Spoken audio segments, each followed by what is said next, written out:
kami akan bersama-sama membaca dan merenungkan kebenaran firman-Mu. Seperti pujian tadi yang mengungkapkan bahwa kami mengasihi Engkau Tuhan. Dan bentuk dari kasih kami ini adalah dengan kami duduk diam, menyediakan hati, telinga, dan pikiran kami untuk boleh diisi oleh kebenaran firman Tuhan. Mari urapi kami semua. Urapi mulut bibir hamba, urapi Bapak Ibu jemaat yang mendengarkan firman-Mu, sehingga kami boleh bersama-sama diteguhkan, dikuatkan, ditegur oleh kebenaran firman Tuhan. Dan kami juga boleh mendapatkan kekuatan baru ketika kami beranjak dari tempat ini, pulang dengan sukacita oleh karena firman-Mu. Mari berbicara secara pribadi lepas pribadi kepada kami semua Tuhan. Kami siap untuk mendengarkan firman-Mu. Demi Yesus Kristus, firman yang hidup itu, kami berdoa. Amin.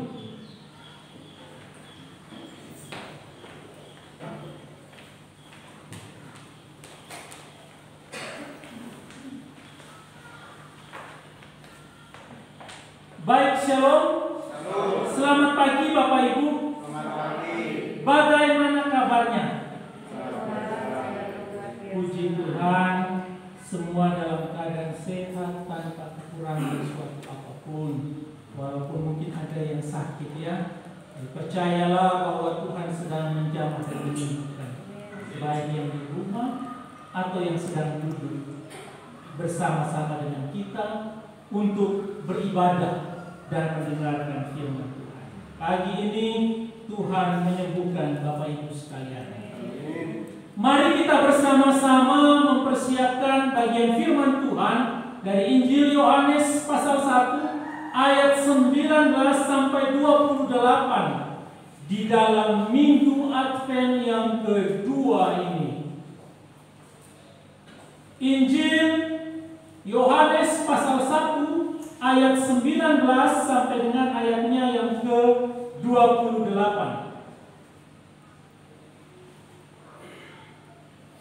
Saya akan membacakan bagi kita sekalian.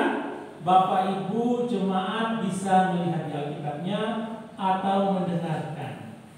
Mendengarkan saya membacakan bagi kita. Demikianlah firman Tuhan dengan judul kesaksian Yohanes tentang dirinya sendiri. Dan inilah kesaksian Yohanes ketika orang Yahudi dari Yerusalem mengutus beberapa imam dan orang-orang Lewi kepadanya untuk menanyakan dia, "Siapakah engkau?" Ia mengaku dan tidak berdusta, katanya, "Aku bukan Mesias." Lalu mereka bertanya kepadanya, "Kalau begitu, siapakah engkau? Elia?" Dan ia menjawab, "Bukan." "Engkaukah nabi yang akan datang?" Dan ia menjawab, "Bukan." Maka kata mereka kepadanya, "Siapakah engkau? Sebab kami harus memberi jawab kepada mereka yang mengutus kami. Apakah katamu tentang dirimu sendiri?" Ayat 23 jawabnya, "Akulah suara orang yang berseru-seru di padang gurun, luruskanlah jalan Tuhan, seperti yang telah dikatakan Nabi Yesaya." Dan di antara orang-orang yang diutus itu ada beberapa orang Farisi. Mereka bertanya kepadanya, katanya, "Mengapakah engkau membaptis jikalau engkau bukan Mesias, bukan Elia, dan bukan Nabi yang akan datang?" Yohanes menjawab mereka, katanya, "Aku membaptis dengan air, tetapi di tengah-tengah kamu berdiri Dia yang tidak kamu kenal, yaitu Dia yang datang kemudian daripadaku. Membuka tali kasutnya pun aku tidak layak." Hal itu terjadi di Betania yang di seberang sungai Yordan, di mana Yohanes membaptis. Amin. Sedemikian jauh pembacaan firman Tuhan kita pada pagi ini. Kita yang berbahagia adalah kita yang membaca, merenungkan, serta melakukannya di dalam kehidupan kita hari lepas hari. Maranatha, Tuhan datanglah. Ibu bapak yang dikasihi Tuhan Yesus Kristus, tema kita pada minggu Advent yang kedua adalah luruskanlah jalan Tuhan. Ini saya ambil dari ayatnya yang ke-23b. Kalau kita baca sekilas kita akan berpikir memangnya jalan Tuhan lagi bengkok-bengkok sehingga butuh manusia kah yang harus meluruskan? Benarkah demikian maksud yang disampaikan oleh penulis Rasul Yohanes ini tentang kesaksian yang diungkapkan oleh Yohanes Pembaptis? Nah, mari kita bersama-sama melihat, luruskanlah jalan Tuhan.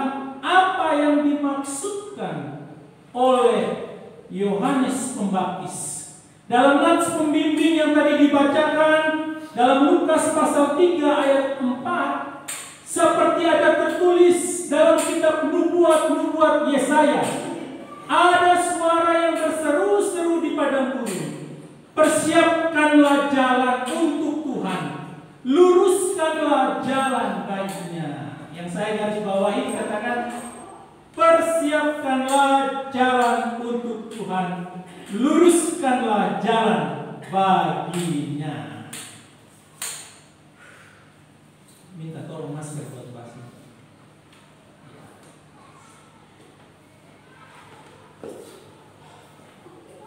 Ibu bapak yang dikasihi Tuhan Yesus Kristus, kita harus melihat bagaimana dengan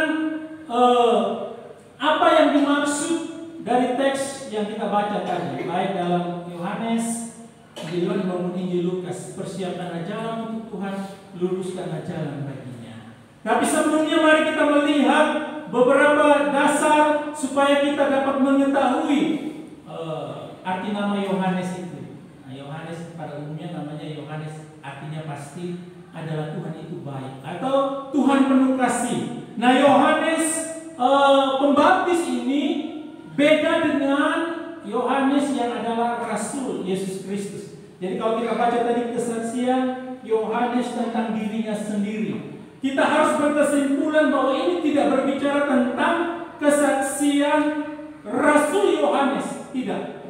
Tapi kesaksian Yohanes Pembaptis yang ditulis oleh Rasul Yohanes. Jadi Yohanes Pembaptis beda dengan Rasul Yohanes. Yohanes Pembaptis itu adalah anak dari Zakaria dan Elisabet. Nah, Bapak Ibu bisa membaca di Injil Lukas pasal 1 ayat 5 sampai 25. Kemudian, apakah dia itu Elia seperti yang dipertanyakan di dalam ayat 21a oleh orang-orang Farisi dan juga beberapa imam? Nah, orang-orang Lewi juga ada orang-orang Farisi tadi dikatakan di dalam ayatnya yang ke-24 ya. Dikatakan, kalau begitu siapakah engkau Elia? Tentu jawabannya bukan. Karena Yohanes Pembaptis sendiri menjawab, bukan. Dia bukan Elia.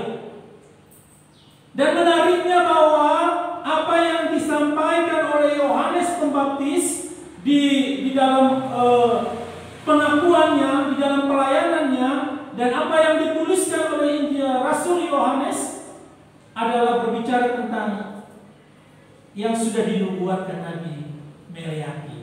Di dalam yang lagi pasal 4 ayat 5, sesungguhnya aku akan mengutus Nabi Elia kepadamu menjelang datangnya hari Tuhan yang besar dan dahsyat itu. Benarkah Nabi Elia? Dan juga di sini dikatakan di dalam Matius pasal 11 ayat 14, saya baca dalam versi bahasa Indonesia sehari-hari ya. Dan kalau kalian mau percaya, Yohanes itulah Elia yang kedatangannya sudah dinubuatkan. Jadi ini disampaikan oleh Matius bahwa Yohanes itu adalah Elia. Lalu Matius pasal 17 juga berbicara demikian. Di ayat yang saya garis bawahi dikatakan, kalau demikian mengapa alih-alih ahli Taurat itu berkata Elia harus datang dahulu? Lalu Yesus menjawab, memang Elia akan datang dan memulihkan segala sesuatu. Elia sudah datang, tetapi orang tidak mengenal dia dan memperlakukannya menurut kehendak mereka. Dan di ayat 13, pada waktu itu mengertilah murid-murid Yesus bahwa ia berbicara tentang Yohanes Pembaptis.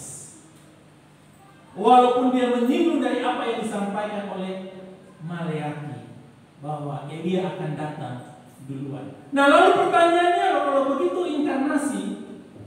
Tidak, bukan inkarnasi, reinkarnasi. Bukan reinkarnasi, karena Alkitab di dalam Ibrani 9 ayat 27 sudah jelas-jelas mengatakan bahwa dan sama seperti manusia ditetapkan untuk mati hanya satu kali saja, dan sesudah itu dihakimi. Walaupun memang kelihatannya sepertinya itu adalah reinkarnasi. Reinkarnasi Elia dalam diri Yohanes Pembaptis. Tetapi sebenarnya bukan, karena Kristenan tidak percaya dengan adanya reinkarnasi. Mati satu kali, selesai. Tidak akan kembali atau datang lagi. Entah di tahun depan atau 100 tahun kemudian atau 1000 tahun. Tidak akan kembali lagi. Tidak akan ada reinkarnasi. Kedua-duanya hanyalah sama saja. Mereka punya persamaan. Persamaan yang kalau kita lihat di dalam 2 Raja-Raja pasal 1 ayat 8, saya membaca dari bahasa Indonesia sehari-hari, dikatakan jubah dan ikat pinggangnya dari kulit. Jawab mereka, jawab orang-orang yang kalau kita baca dan kata raja, oh itu Elia. Ketika disampaikan bahwa dia menggunakan jubah dan ikat pinggang dari kulit, raja langsung bisa menyimpulkan bahwa itu adalah Elia.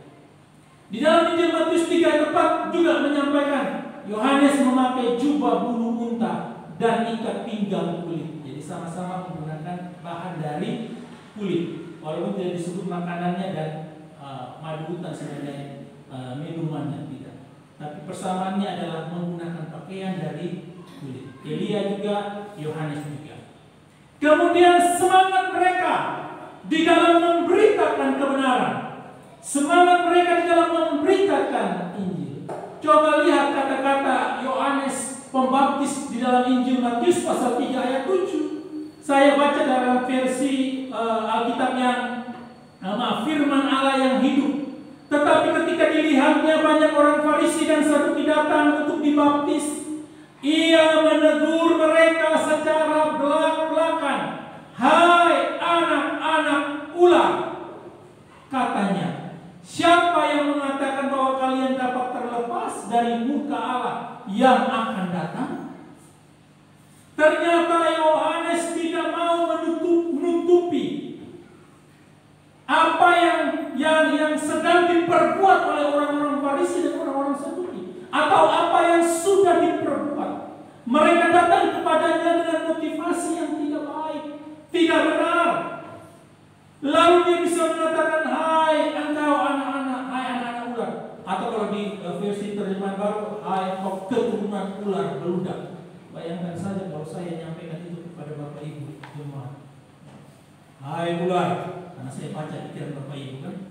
Bapak Ibu bisa marah, bisa kepahitan, ya, bisa jengkel, mungkin bisa tak datang gereja. Karena saya mengatakan demikian. Orang Timur itu harus santun. Wilayah Timur Indonesia ini kan masuk dalam wilayah Timur. Indonesia, orang Indonesia itu punya sopan santun bicara, tidak boleh seperti itu, tidak boleh bilang ular, monyet dan lain sebagainya. Ini kasus di NTT ini kan lagi ramai nih. Ya. Gubernur mengata-ngatai seorang dari Pulau Sumba karena waktu itu mau membangun rencana membangun peternakan sapi. Dia mau monyet, saya falunggu kau. Dia keras, dia tegas. Tapi kalau dia menggunakan kata-kata begitu pun tidak layak, tidak patut. Tidak patut.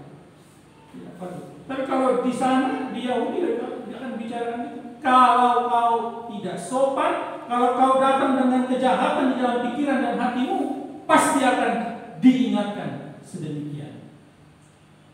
Di dalam satu raja-raja, Elia pun juga berani menyampaikan kepada Raja Ahab pada waktu itu.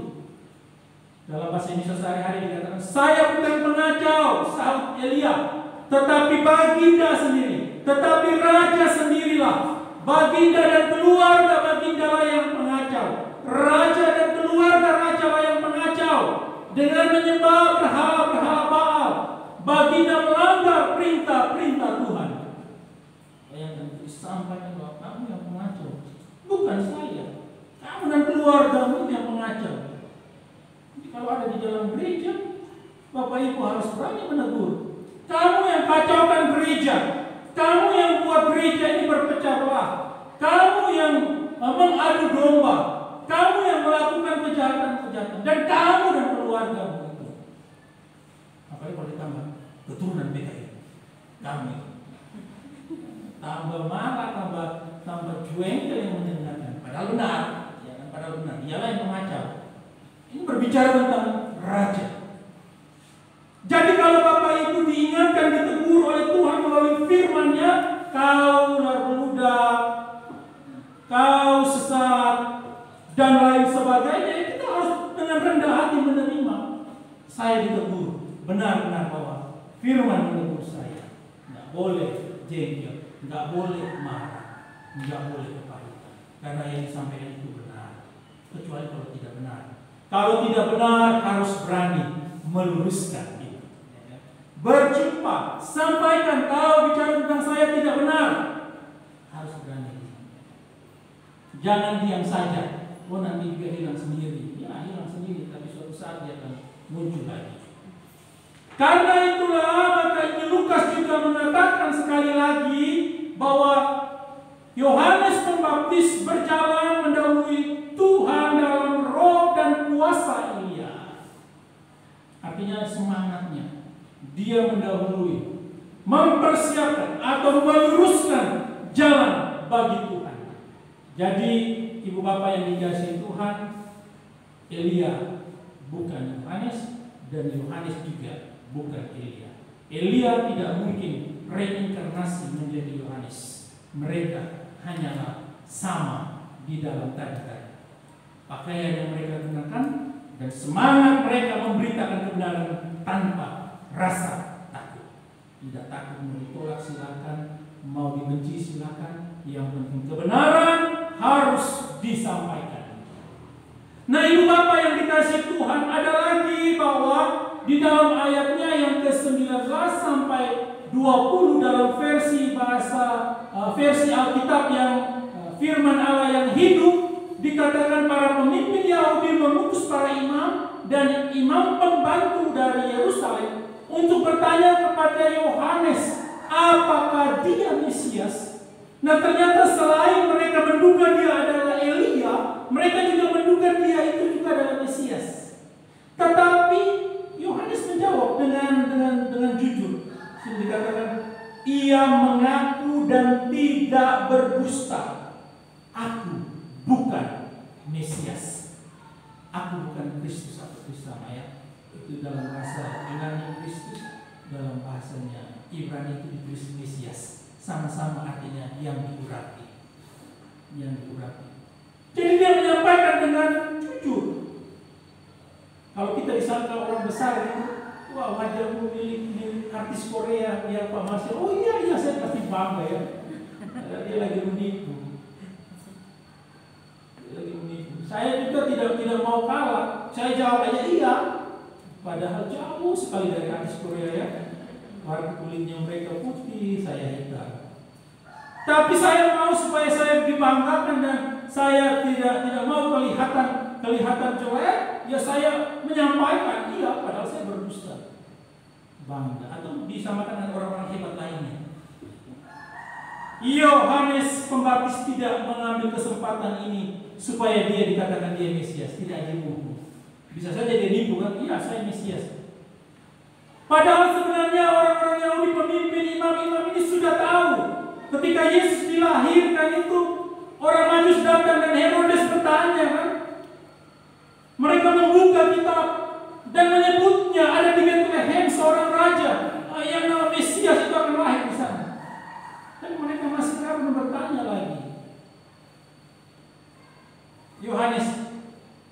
walaupun orang menduga dia seperti Elia atau Mesias, dia tidak mau mengakui. Dia tetap berkata dengan jujur bahwa ya, saya bukan Mesias. Atau ada juga orang yang menduga bahwa dia nabi yang akan datang.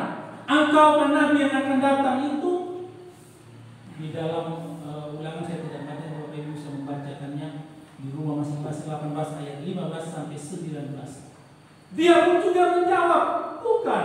Dia bukan nabi yang akan datang itu. Lalu pertanyaannya, siapa dia? Ketika ditanya lagi supaya kami ini bisa memberi jawab kepada orang yang mengutus kami, apa katamu tentang dirimu sendiri? Lalu dia katakan bahwa akulah suara yang berseru-seru di padang gurun, seperti yang disampaikan oleh Nabi Yesaya. Luruskanlah jalan Tuhan. Ini katakan dia adalah suara yang berseru-seru. Dia tidak langsung pada tujuan bahwa dia adalah Yohanes Pembaptis. Tidak. Dia adalah suara yang berseru-seru. Nah, ini saya kutip dari tulisannya Pak Budi Asali ketika dia menulis di webnya, dan juga ada bukunya. Dan kata John Henry, dan supaya ia bisa menjadi sebuah suara, ia menjauhkan diri ke dalam kesunyian padang gurun. Ia mau mendengar sebelum ia berbicara. Datanglah jiwaku ke dalam kerahasiaannya. Biarlah suaraku diam sampai aku mendengar suara dari yang maha tinggi. Barang siapa bertelinga, hendaklah ia mendengar. Jadi Yohanes tidak serta-merta langsung menyuarakan apa yang dia mau sampaikan, tidak. Tetapi dia harus mendengarkan siapa yang menyuruhnya, siapa yang memerintahkannya. Sehingga ketika dia mendengarkan suara Tuhan, dia pun juga menyampaikannya dengan benar. Dia pun menyampaikannya dengan lurus. Tidak ditambah, tidak dikurangi. Namanya komunikasi ya. Kalau komunikasi ini kalau tidak berhati-hati, dari kita ubi bisa sampai jadi kolak, tambah kacang hijau, enak benar, dan lain sebagainya. Ya. Komunikasi bisa membuat sebuah persekutuan hancur. Nah, oleh karena itu saya selalu bilang kalau ada yang bicara kita, ayo jumpa, berjumpa. Kalau memang kau bicara, minta maaflah. Kalau kau tidak bicara, luruskan. Jangan takut berjumpa untuk menyampaikan atau meluruskan segala sesuatu. Kita kan lebih senang bicara-bicara di belakang. Wih, itu katanya dia bilang aku gemuk, hitam, jelek lagi. Benar apa tidak? Kita tidak tahu. Kita harus tanya supaya tahu kebenarannya, sehingga suara yang kita dengar tentang kita, tentang orang lain itu benar-benar. Ya, tanpa ditambah dengan dikurangi. Ya, kadang kita kan orang ngomong kita bisa nambah sampai set. Padahal ya ngomong aja. Tidak perlu tambah sampai membuat kekacauan yang besar. Itulah pentingnya ketika kita baca firman, kita diamkan suara-suara yang lain untuk kita fokus mendengarkan Tuhan dari firman yang kita baca. Memang kita tidak seperti Yohanes yang bisa mendengarkan langsung nabi-nabi dahulu ya. Bagaimana kita mendengarkan suara Tuhan ya saat ini? Ketika kita baca firman, itu suara Tuhan. Jangan keraskan hatimu. Jangan mau menutup telingamu ataupun hatimu untuk mendengarkan suara Tuhan. Renungkan firman Tuhan yang kita dengar, sehingga ketika kita keluar kita benar-benar dengan penuh sukacita, oleh karena firman menegur, meluruskan jalanku yang bengkok, mengingatkan aku, menguatkan aku, memuaskan aku, dan masih banyak lagi. Untuk apa si Yohanes ini berseru-seru di padang yang sepi? Mengapa dia tidak ke bait Allah saja lalu berseru? Mengapa dia tidak ke pasar-pasar atau ke tempat-tempat keramaian yang lain? Dia justru memilih berseru-seru di padang gurun. Ini sesuatu yang aneh, yang mungkin tidak ada orang di tempat itu. Lalu dia menyampaikan supaya orang-orang mempersiapkan dirinya untuk menyambut kedatangan Tuhan. Nah, yang disinilah letak di mana dikatakan luruskanlah jalan Tuhan. Apa maksudnya? Maksudnya adalah supaya Bapak, Ibu, dan saya atau pendengar pada waktu itu mendengarkan firman lalu berbalik dari cara hidupnya. Luruskanlah jalan adalah Yohanes mempersiapkan orang-orang untuk dapat menerima kedatangan Tuhan Yesus. Mereka harus menghancurkan dosa atau meninggalkan dosa yang menjadi penghalang mereka untuk menerima Yesus. Dosa yang membuat mereka menolak Kristus sebagai juru selamat di dalam kehidupannya. Sehingga dia harus seru menyampaikan, luruskanlah jalan Tuhan. Tapi kok sampaikannya di padang gurun merah. Dikatakan di Yohanes pasal 1 ayat 23 firman Allah yang hidup. Dikatakan, akulah yang dinubuatkan oleh Yesaya sebagai suara yang berseru-seru dari gurun tandus. Siapkan dirimu bagi kedatangan Tuhan. Siapkan dirimu bagi kedatangan Tuhan. Kalau minggu lalu ditanya, sudah siap enggak? Udah siap enggak sama kedatangan Tuhan? Sekarang dikatakan harus segera menyiapkan dirimu untuk menyambut kedatangan Tuhan.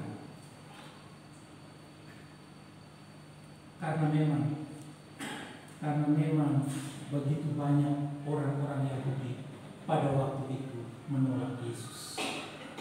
Begitu banyak orang-orang Yahudi menolak Mesias, sehingga Yohanes Pembaptis harus mendahuluinya untuk mempersiapkan jalan bagi Tuhan, atau mempersiapkan tadi orang-orang tersebut agar mereka meninggalkan dosa-dosa mereka.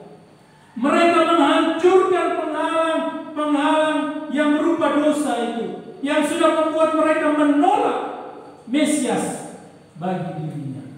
Begitu banyak orang yang menolak, sehingga dia harus menyampaikan itu bagi orang banyak pada waktu itu. Saat ini pun juga saya sedang menyampaikan suara kebenaran dari Injil Yohanes yang disampaikan oleh Yohanes Pembaptis. Dia menyerukan dalam Matius pasal 3 ayat 5 di Injil Yohanes tidak disebut apa yang dia serukan. Jelas yang dia serukan adalah firman Tuhan. Supaya apa? Orang-orang dari Yerusalem datang dan mendengarkan apa yang dia sampaikan tersebut, yaitu bertobatlah sebab kerajaan surga itu sudah dekat. Di dalam Injil Matius pasal 3 ayat 5 dikatakan dia memberitakan firman kepada semua orang. Ayat 5, dalam firman Allah yang hidup, orang-orang dari Yerusalem dan dari seluruh lembah Yordan, bahkan dari segala penjuru Yudea, keluar ke padang gurun untuk mendengarkan khotbahnya. Jadi yang datang itu cukup jauh, Bapak Ibu. Jadi ini ada dua peta yang waktu zaman dahulu dan peta yang zaman sekarang. Yang ini peta yang sekarang, karena di situ ada Tel Aviv, Jalur Gaza, Yordania, Libanon, dan yang di sebelah sini adalah provinsi Yudea pada zaman itu. Di manakah Sungai Yordan? Kalau yang peta masa kini ini tanda biru ini, Bapak Ibu. Nah, kalau yang zaman dahulu tidak ada ditunjukin, tapi saya tunjukkan bagi Bapak Ibu di sini. Ini laut mati. Jadi semua air dari Darul Galilea berjalan nanti berakhir sampai di laut mati. Disinilah Sungai Yordan. Kelihatan sepertinya dekat, tapi kalau diperbesar di zoom cukup jauh. Dan Alkitab mencatat orang-orang dari Yerusalem, dari seluruh lembah Yordan, bahkan dari seluruh penjuru Yudea, keluar ke padang gurun untuk mendengarkan khotbah, untuk mendengarkan firman Tuhan yang disampaikan oleh Yohanes. Jauh sekali, Bapak Ibu. Mereka datang untuk mendengarkan firman. Kalau kita ini dekat dengan surga, tempat kita ini dekat dengan surga, sangat dekat dengan gereja ini. Tapi ada yang malas datang gereja, ras-rasan. Ada yang masih terlambat sampai detik ini. Ada yang ogah-ogahan untuk datang ke gereja, menyembah, memuji, meninggikan nama Tuhan. Padahal jalan cuma 50 meter, paling jauh itu sampai Pak Sidik itu. Kalau selatan, utaranya Timika. Berapa meter itu? Dekat sekali. Dekat sekali, tetapi kita tidak bisa menyediakan waktu yang terbaik untuk dapat menyembah, memuji, dan mendengarkan firman Tuhan. Kita belum mampu. Oleh karena itu, firman Tuhan pada pagi ini dan di minggu Advent, kita diajak kembali, kita diingatkan kembali, siapkan diri kita. Ke surga tidak akan bergandengan tangan. Masing-masinglah mempersiapkan dirinya. Sudah seminggu sekali datang ke gereja untuk membaca dan mendengarkan firman Tuhan, itu kita malas. Karena belum tentu di rumah kita juga baca kita. Belum tentu di rumah juga kita masih ingat berdoa. Belum tentu di rumah kita menyediakan waktu yang rutin untuk mendengarkan suara Tuhan dengan membaca. Belum tentu.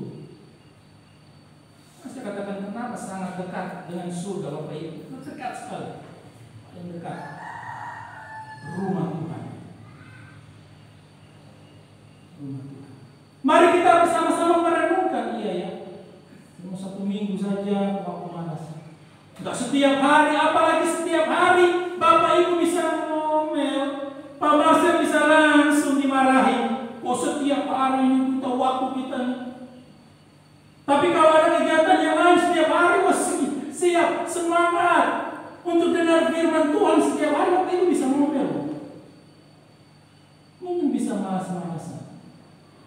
Nanti tahun depan kita akan ada PA, waktu kosong kita isi dengan PA. Supaya kita bersama-sama benar-benar belajar kebenaran firman Tuhan. Banyaknya firman Tuhan yang kita dengar juga tidak menjamin kalau kita tak memiliki hati yang bertobat, hati yang sungguh-sungguh mau mendengarkan. Tapi minimal dengarlah. Batu yang keras saja bisa lubang oleh tetesan air. Bertahun-tahun lamanya bisa lupa.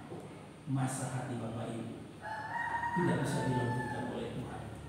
Bukan oleh saya, bukan oleh Ibu hari ini, bukan oleh pendeta-pendeta lain, bukan, tapi hanya oleh Tuhan. Kita hanya boleh bertugas menyampaikan firman Tuhan. Jadi jika di rumah sudah malas baca firman, setiap minggu mari sediakan waktu untuk mendengarkan firman Tuhan. Nanti Pak Masih baru 20 menit sudah lamanya suenya Pak Masih ngomong. Padahal cuma seminggu sekali. 2 jam sebenarnya nggak masalah. 3 jam nggak masalah. Nah, kita 1 jam sudah gelisah banget. Padahal untuk Tuhan, untuk ibadah. Nah, coba kita renungkan hati kita masing-masingnya. Saya nggak bisa tahu hati Bapak Ibu, tapi Tuhan pasti tahu hati Bapak Ibu yang datang ke rumahnya yang kudus. Injil Lukas pasal 8 ayat 21. Nah, saya hanya mau mengingatkan saya orang-orang yang disampaikan sesuai juga dengan tema dari PGI ini. Sebenarnya Tuhan bilang ini, tetapi ia menjawab mereka, karena ketika dia lagi khotbah, dia lagi menyampaikan firman, orang banyak bilang, ibumu, saudara-saudaramu datang mencari engkau Tuhan. Lalu dia jawab ini, ibuku dan saudara-saudaraku ialah mereka. Ibuku dan saudara-saudaraku ialah mereka. Mereka yang mendengarkan firman Allah dan melakukan. Jadi Bapak Ibu dan saya menjadi saudara, menjadi keluarganya Allah ketika kita duduk diam mau mendengarkan firman Tuhan serta melakukannya di dalam kehidupan kita hari lepas hari. Dalam Injil Matius pasal 3 ayat 1 sampai 2, versi firman Allah, versi Alkitab yang terbuka ya. Ketika mereka masih tinggal di Nazaret, yaitu Yesus ya. Ini kalau kita baca di urutan-urutannya. Yohanes Pembaptis mulai berkhotbah di padang gurun Yudea. Inti khotbahnya ialah tinggalkanlah dosa-dosamu, berpalinglah kepada Allah, karena kerajaan surga tidak lama lagi akan datang. Atau dalam versi terjemahan baru, bertobatlah sebab kerajaan surga itu sudah dekat. Ibu bapak yang dikasihi Tuhan Yesus Kristus, hanya satu cara untuk kita boleh dapat meluruskan jalan Tuhan. Luruskanlah jalan Tuhan itu adalah kita mempersiapkan diri kita. Yang pertama-tama dengan bertobat. Yang pertama-tama dan yang terakhir ya, bertobat. Cuma satu cara untuk kita dapat meluruskan jalan bagi Tuhan, mempersiapkan diri kita dengan bertobat. Bertobat tidak hanya berbicara balik dari tidak gereja datang gereja, tidak. Bertobat tidak berbicara tentang rajin, dari tidak rajin lalu menjadi rajin, tidak. Tapi seluruh elemen harus bertobat. Bertobat tidak hanya berbicara hanya mulut saja, aku sudah nggak mati-mati lagi, puji Tuhan sudah 1 minggu, aku nggak mati-mati. Tapi di pikiran kita masih memikirkan hal-hal yang kotor, masih memikirkan istri orang lain, masih memikirkan suami orang lain, masih memikirkan kejahatan-kejahatan yang akan kita lakukan. Itu bukan pertobatan yang 180 derajat.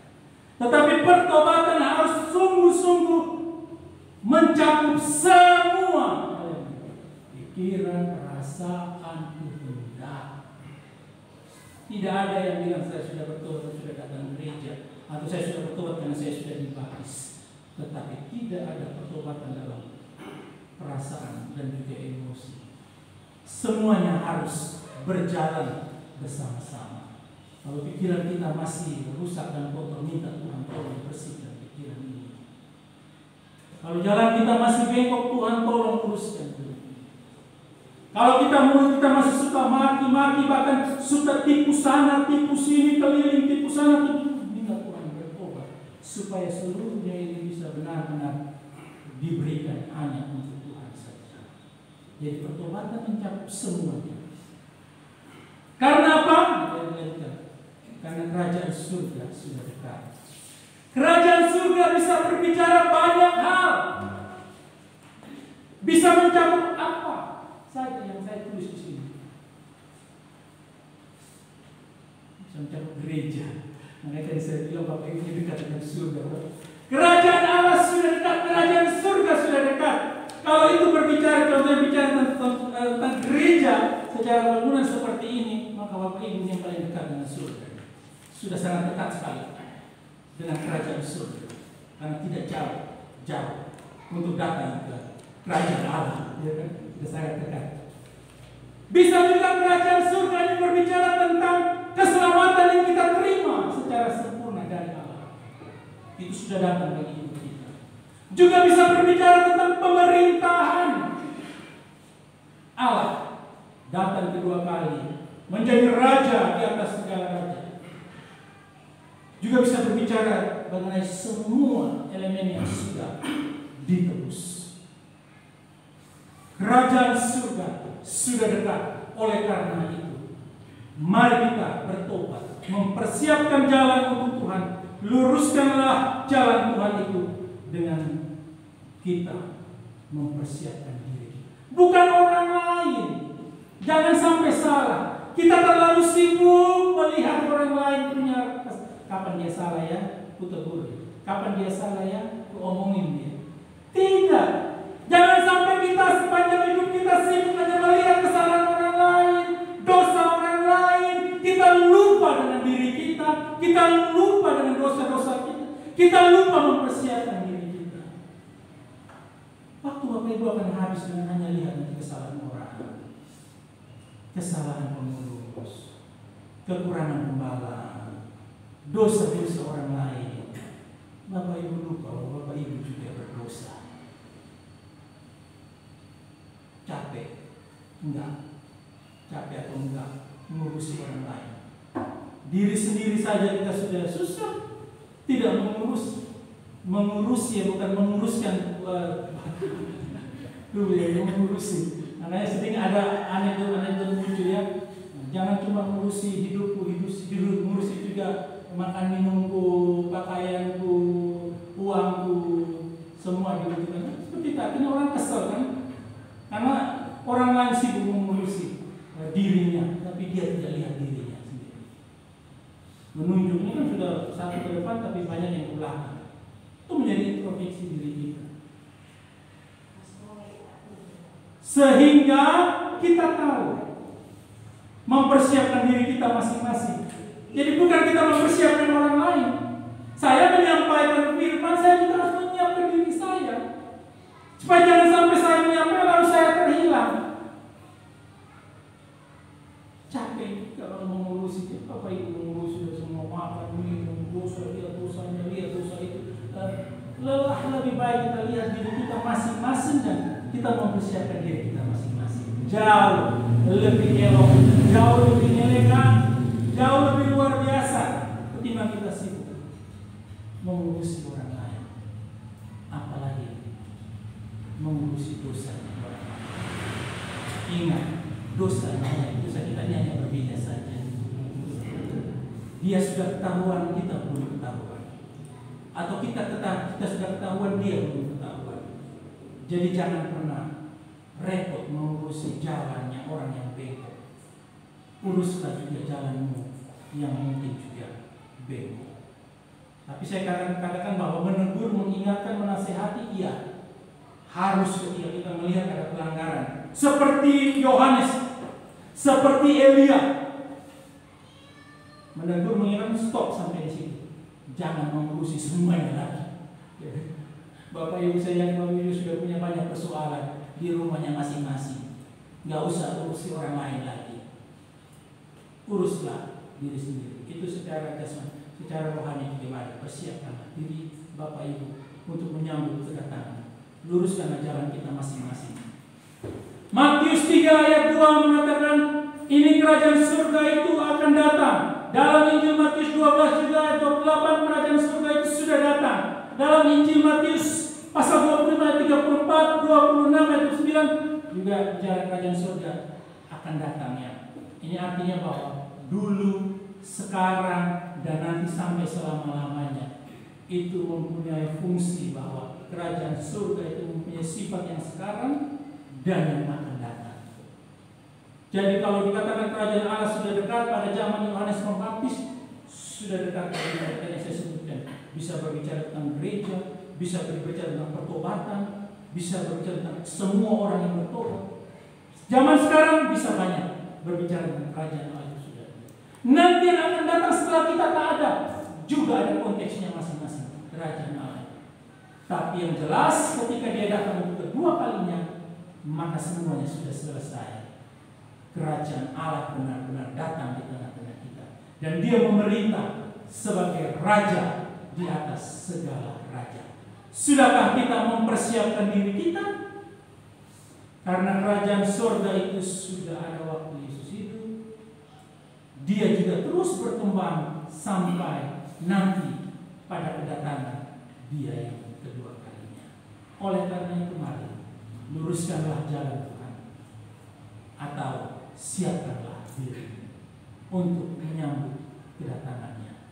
Cuma dengan satu cara, bertobat, supaya kita meninggalkan semua perbuatan dosa yang kita perbuat melalui pikiran, perasaan, kehendak, dan perbuatan-perbuatan kita.